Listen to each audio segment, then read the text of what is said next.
Bonjour tout le monde, j'espère Allô. que vous allez bien. Bienvenue à un autre épisode de Satya, le podcast d'Idolène Villeray. Puis aujourd'hui, on est rendu au 5e podcast dans le cadre de l'Académie des chakras. Puis aujourd'hui, on va parler de Vishuddha. Vishuddha qui est le chakra de la gorge. Donc j'ai Céline avec moi. Allô Céline. Allô. Comment ça va? Ça va très bien et toi? Ça va. Je suis vraiment excitée. En plus, aujourd'hui, on a changé de rôle. Tu as envie de dire pourquoi? D'habitude, je suis assise là, si vous n'avez pas vu les autres. C'est plutôt Émilie qui interviewe les personnes qui vont parler des chakras. Ouais. Et là, comme toi, donc, tu vas donner l'atelier Vishuddha Chakra. Oui. Donc, tu peux nous rappeler peut-être la date, samedi? Samedi le 9 mars à 15h, ici dans cette belle salle. On va parler de Vishuddha. Parfait. Et puis pour aujourd'hui, donc c'est moi qui vais parler avec toi de Vishuddha. Yes. Et j'ai déjà une question qui me brûle les lèvres. Qu'est-ce que Vishuddha Chakra pour toi? Ou chakra de la gorge, si jamais. Oui, chakra de la gorge, Vishuddha. Pour moi, c'est vraiment un espace d'authenticité. Fait que Vishuddha, chakra de la gorge, on s'imagine, puis c'est vrai, là, c'est vraiment le chakra qui représente la communication, l'expression de soi. Mais c'est cette communication, cette expression de soi doit se faire vraiment dans un espace authentique, en fait.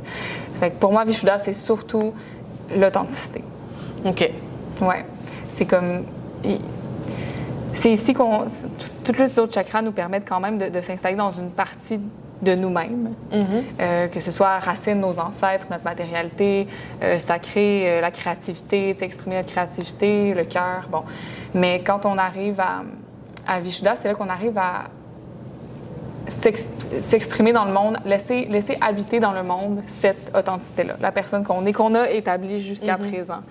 Fait que je trouve que c'est un chakra qui est quand même, puis on va le voir quand on va en discuter, qui est quand même très intangible. C'est dur d'en dire beaucoup parce qu'on commence à être dans les chakras dits supérieurs, fait que c'est de plus en plus subtil.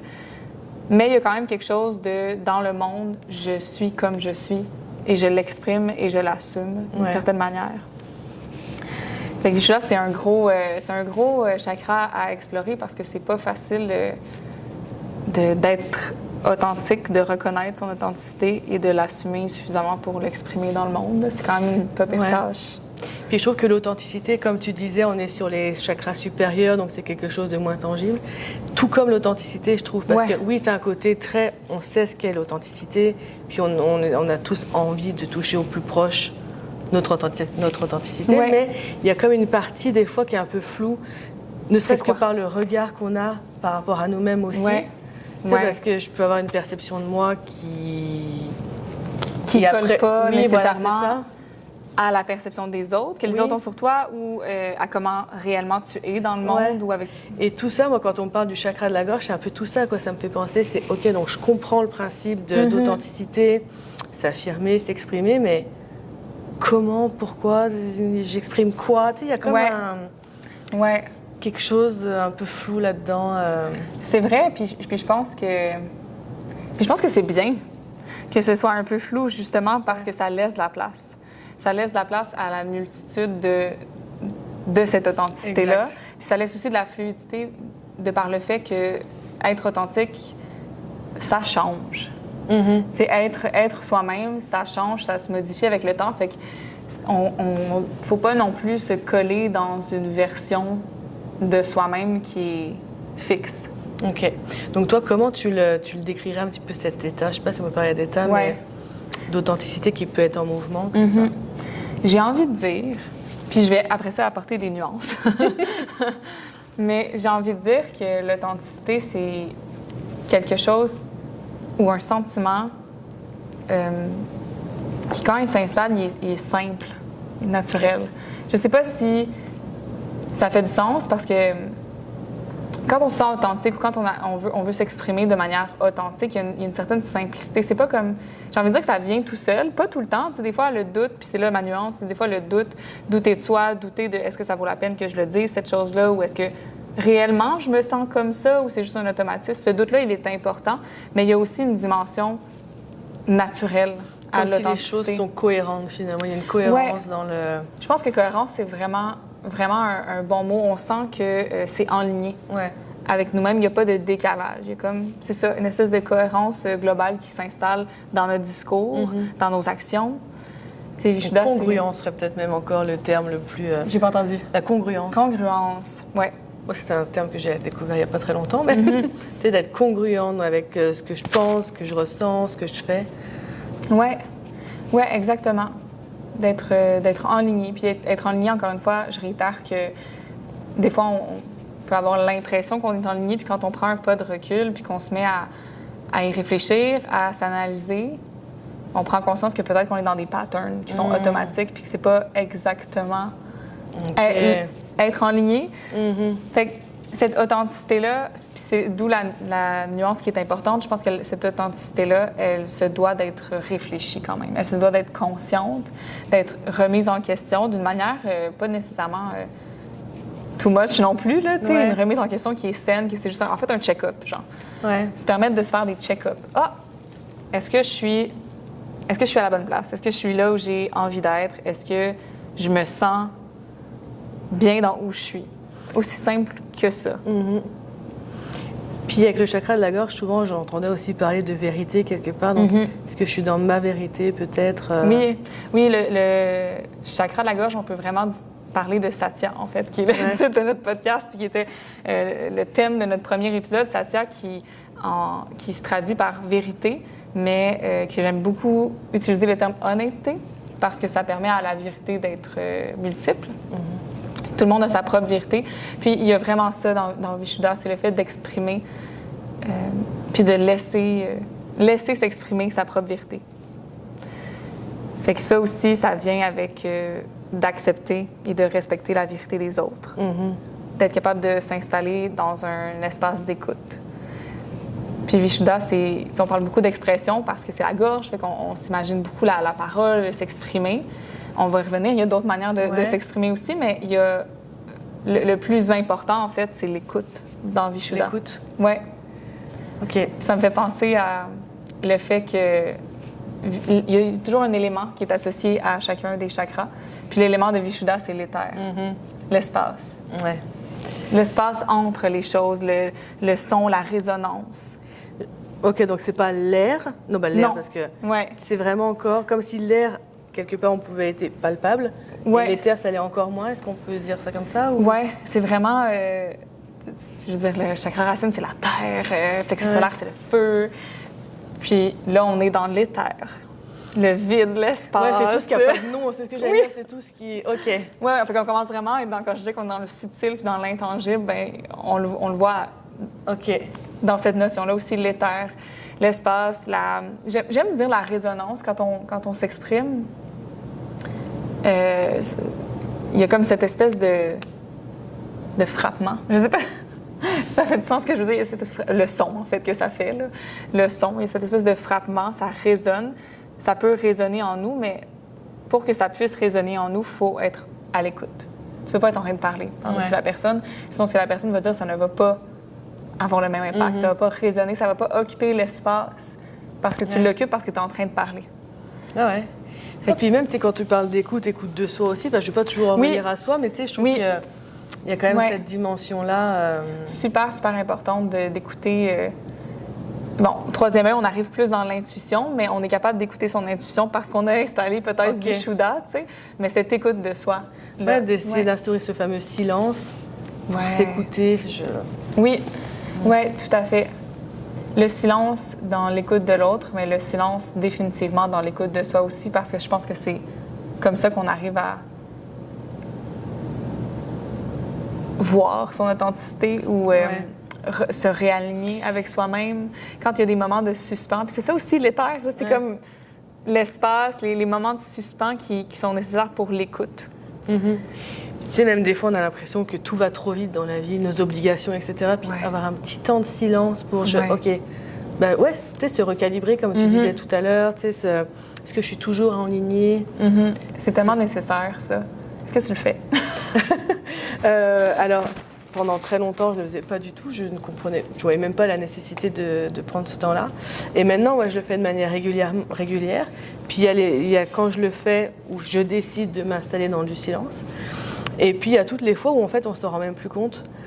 Pour venir travailler ici, j'y vais à pied, puis tu traverses le parc, et puis là, d'un seul coup, tu réalises que tu es en train justement d'être dans la contemplation ou dans le silence et de regarder quelque chose puis de te dire « Oh, waouh! C'est quand même super ce qui m'arrive, d'être dans cette gratitude, de regarder vraiment où est-ce qu'on est rendu, où est-ce qu'on veut aller. » Oui, puis ça, c'est exactement comme quand je pense qu'on est capable de s'installer dans le moment présent puis d'avoir de la gratitude, c'est un bon signe qu'on est à la bonne place, Ah bah clairement, qu'on est authentique, qu'on est en lignée.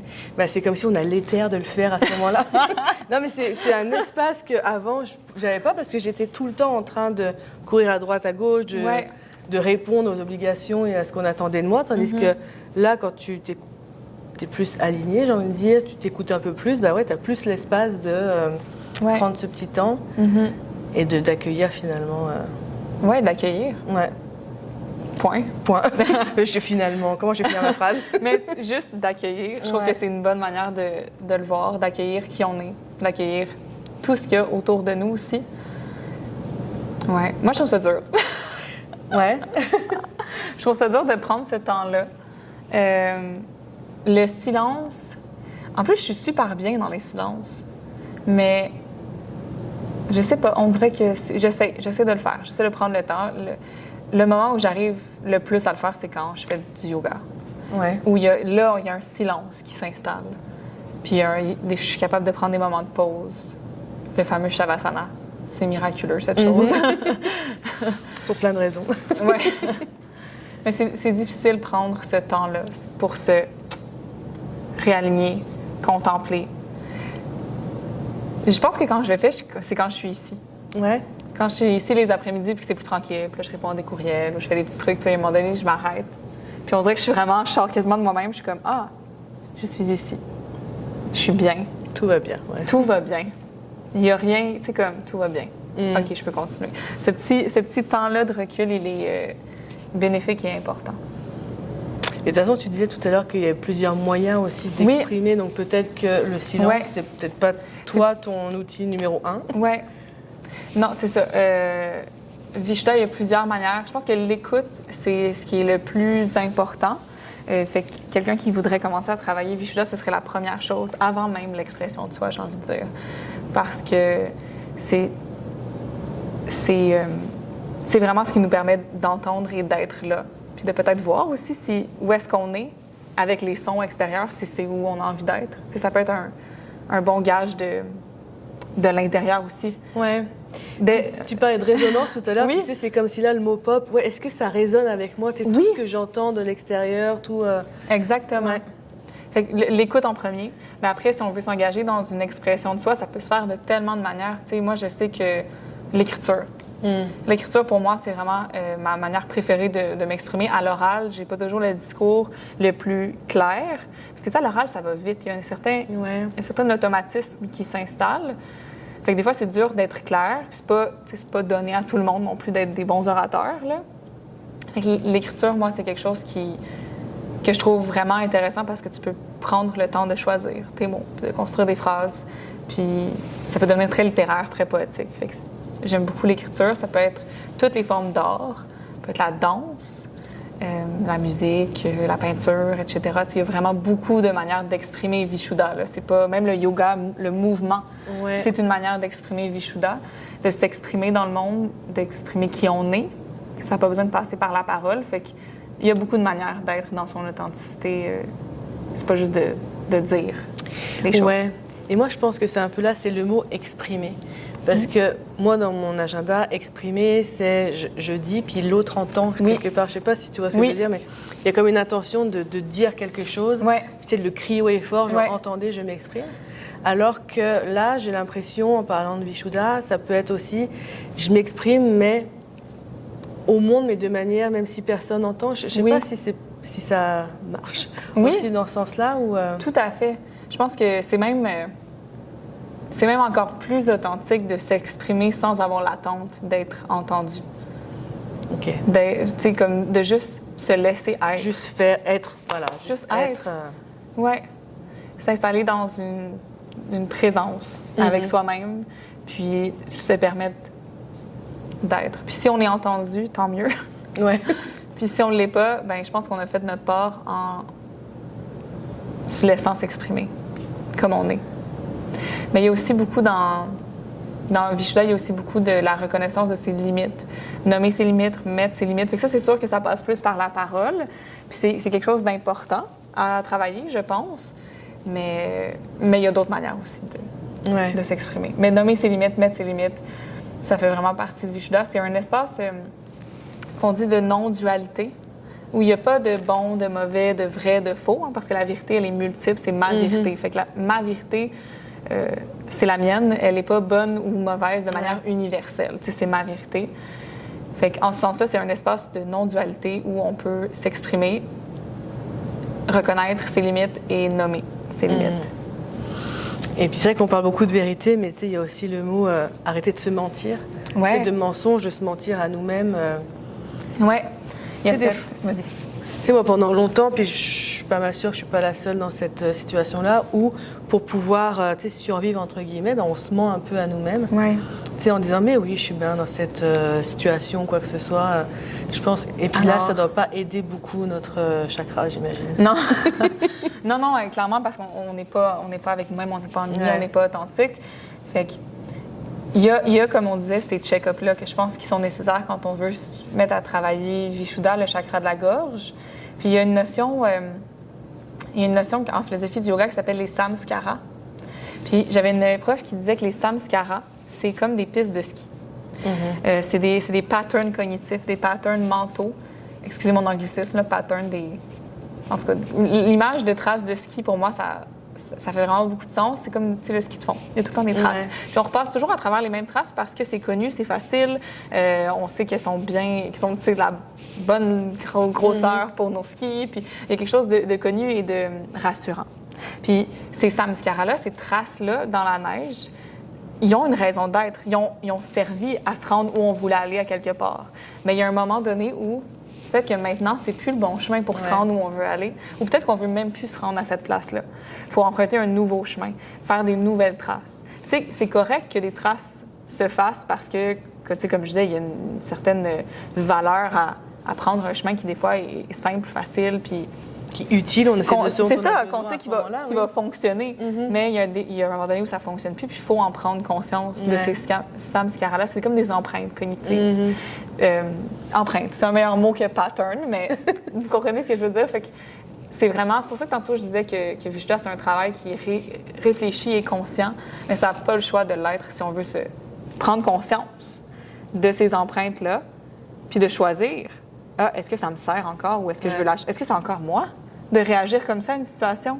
Quelqu'un nous dit quelque chose, puis avant c'est quelque chose qui nous aurait fâchés, fait qu'on se fâche. Puis là, on s'exprime, on met nos limites, on se fâche. Quand peut-être que maintenant, je pourrais choisir que ça ne m'affecte plus ces choses-là. C'est plus... J'ai pas besoin de mettre cette énergie-là pour réagir, par exemple, à une situation. Fait que c'est comme pas de recul, se réaligner, puis se permettre de prendre des nouveaux chemins. Ouais. Faire preuve de vulnérabilité. Vulnérabilité, clairement. Clairement, parce que c'est des grosses prises de conscience quand même de se rendre compte que toute notre vie, on a réagi d'une manière où on a passé par un tel chemin, puis c'est plus moi. Ouais. Fait que je suis qui dans cette situation-là? Comment j'ai envie de réagir? Tu sais, c'est vulnérable parce que ça te laisse vraiment beaucoup de lousse, en fait. Oui, puis il y a une partie de oser aussi. Oser s'exprimer, oser être soi quand peut-être pendant des années on était quelqu'un d'autre. Mais en tout cas pas cette même version de nous-mêmes. Il y a une partie de vulnérabilité, oser s'exprimer. Oser, ouais, ça prend beaucoup de courage, je suis là. Puis d'être capable de se dire à soi-même les choses qu'on veut se dire. Je sais pas si j'ai envie d'aller là. Je suis comme trop tard, là, je l'ai dit. Mais quelque chose qu'on va faire dans mon atelier qui, en tout cas, je vous dévoile un punch, mais c'est vraiment quelque chose que je pense qu'il va faire du bien. On va s'écrire un mot. Okay. Un mot qu'on veut se dire à soi-même, qu'on a peut-être la difficulté à se dire à soi-même. Parce que la communication, c'est aussi à soi, là. C'est pas juste dans le monde. Puis on va se le mettre d'en face, puis l'avoir tout notre atelier devant nous. On va aller coller ça dans le miroir, puis pour tout l'atelier, on va voir le mot qu'on s'est dit à soi-même. Ça peut être tu es belle, tu es forte, bravo.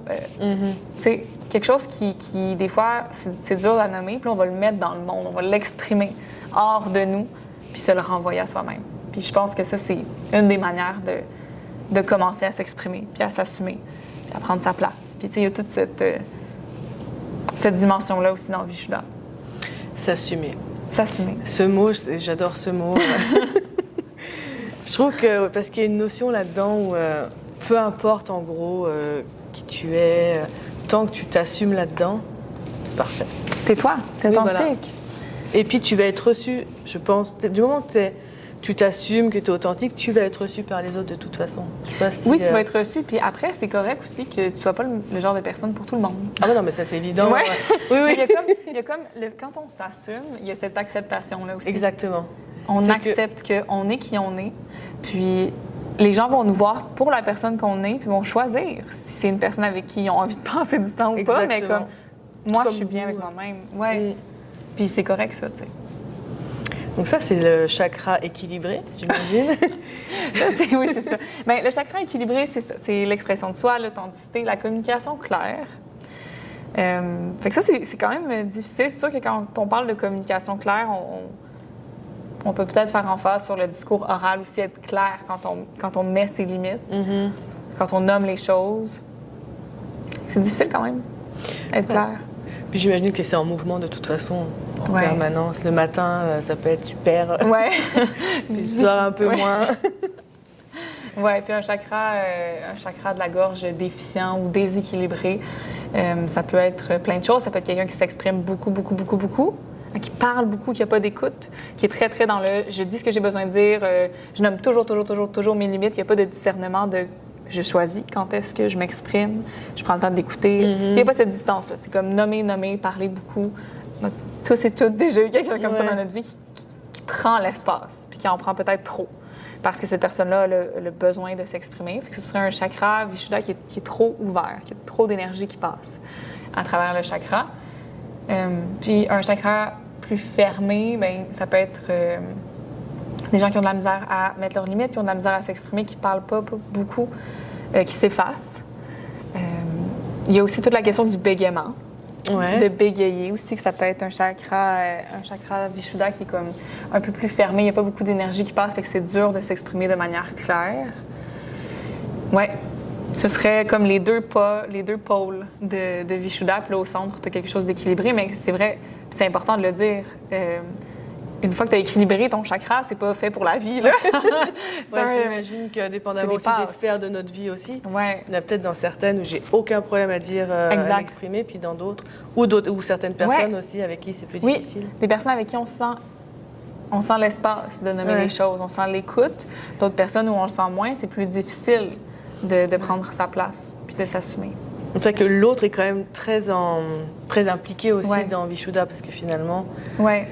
C'est je peux écrire moi-même ce que je ressens et puis m'exprimer de cette manière. Il y a quand même le miroir que l'autre me renvoie. Oui, il y a le miroir. Il y a des fois, ça peut être de nommer les choses puis d'accepter que ce ne sera peut-être pas reçu. Mais que moi, j'ai exprimé ce que je voulais, ce que j'avais besoin d'exprimer. Après, c'est ça. C'est comme de peut-être pas se faire d'attente. Fait que oui, il y a l'autre. Je pense que l'autre est important, mais ça peut très bien aussi être fait sans l'autre. Je pensais à l'autre plus dans le sens où la personne qui s'exprime trop, puis où là, finalement, elle n'a pas tellement de considération de l'autre. Une fois, elle s'exprime, c'est super, elle exprime tous ses besoins, tous ses... Mais c'est peut-être trop, c'est ça. Oui, il y a vraiment... une harmonie un petit peu à avoir avec... Oui, tout à fait. Tout à fait. Puis dans le yoga, j'imagine qu'il y a des postures pour nous aider à... Oui. C'est tellement drôle parce que les postures Vishuddha, c'est vraiment pas toutes des postures que je pratique. Pourtant, c'est un chakra qui m'intéresse tellement, mais c'est toutes les postures d'ouverture de l'avant de la gorge ou de l'arrière de la nuque. Fait que les compressions de la gorge aussi, ça fait partie des postures Vishuddha. Fait qu'on parle de Setu Bandha, le pont. On peut parler de Ushtrasana, le chameau. J'avais un blanc de cerveau. Le chameau qui est une posture que je ne pratique pas en tout. Que j'explore dans des ateliers ou dans des cours un petit peu plus comme focusés pour bien préparer le corps parce que c'est vraiment intense. Tu sais, la charrue, la chandelle, c'est toutes des postures que je pratique pas tant que ça, mais qui sont très, très bons pour Vishuddha, qui viennent compresser la gorge. Urdhva Dhanurasana, la roue. Puis Shavash. Des postures comme Shavash, c'est super... en plus, ça fait vraiment les deux dans un mouvement fluide lié avec la respiration. C'est très, très Vishuddha. Ouais, c'est vraiment le servez-vous, quoi. On parlait de vulnérabilité tout à l'heure, c'est des postures où justement on est très. C'est toutes des postures où on est très, très vulnérable. Autant dans le chameau que dans la charrue. C'est super, super vulnérable. Là, tu ne vois pas, tu es désorienté, tu es soit l'avant du corps très ouvert, soit l'arrière du corps très exposé. Fait que c'est vraiment des postures intenses, je trouve, Vishuddha. Mais dans un atelier, c'est parfait parce que on va explorer certaines de ces postures, puis on va les faire un peu plus comme un workshop. Versus dans un flow où des fois on a moins le temps de tout préparer ce qu'on a besoin de préparer pour installer des postures aussi intenses et vulnérables. Là, on va comme prendre le temps de décortiquer, de les installer, d'essayer des variations aussi pour voir ce qui fait le plus de sens dans notre corps. Oui, c'est ça qu'on va faire. Entre autres, là, je vous ai dévoilé un punch on va se dire à soi-même un mot qu'on a besoin de se répéter. On va faire un petit peu de journaling aussi. Parce que, comme je disais, l'écriture, pour moi, c'est une belle manière de s'exprimer. Puis c'est aussi que, autant que les partages, c'est important pour Vishuddha, les questions que j'ai envie de poser pour le journaling, c'est des questions qu'on n'a pas besoin d'avoir la réponse. Dans le sens où ça va être pour vous. J'ai pas besoin de le savoir, on n'a pas besoin de le partager, ça vous appartient. Oui. C'est votre résonance. Oui, c'est votre résonance. C'est très bien dit, c'est exactement ça. Puis un yoga nidra. Un yoga nidra parce que le yoga nidra, j'en suis fan, puis ça transforme. Ouais. Puis j'en ai écrit un vraiment sur Vishuddha, sur l'expression de soi. Fait que je pense que ça va être beau. Je pense que ça va être un bel atelier. Rappelle-nous, c'est le samedi... Samedi le 9 mars. Le 9 mars. Samedi le 9 mars à 15h. On va s'y voir. J'espère. Fait que sur ce, Vishuddha, authenticité, expression de soi, prendre sa place et écouter. Beau programme. Beau programme. Finissons là-dessus. Parfait. Mot de la fin. Mot de la fin. Fait que merci. Merci à toi. De t'être prêté au jeu, d'avoir jasé avec moi. Merci de nous avoir écoutés. Puis, il reste encore 2 autres podcasts sur l'Académie des chakras, le 3e œil et chakra du crâne du sommet du crâne, sommet de la tête. Donc, on se revoit. Bye bye.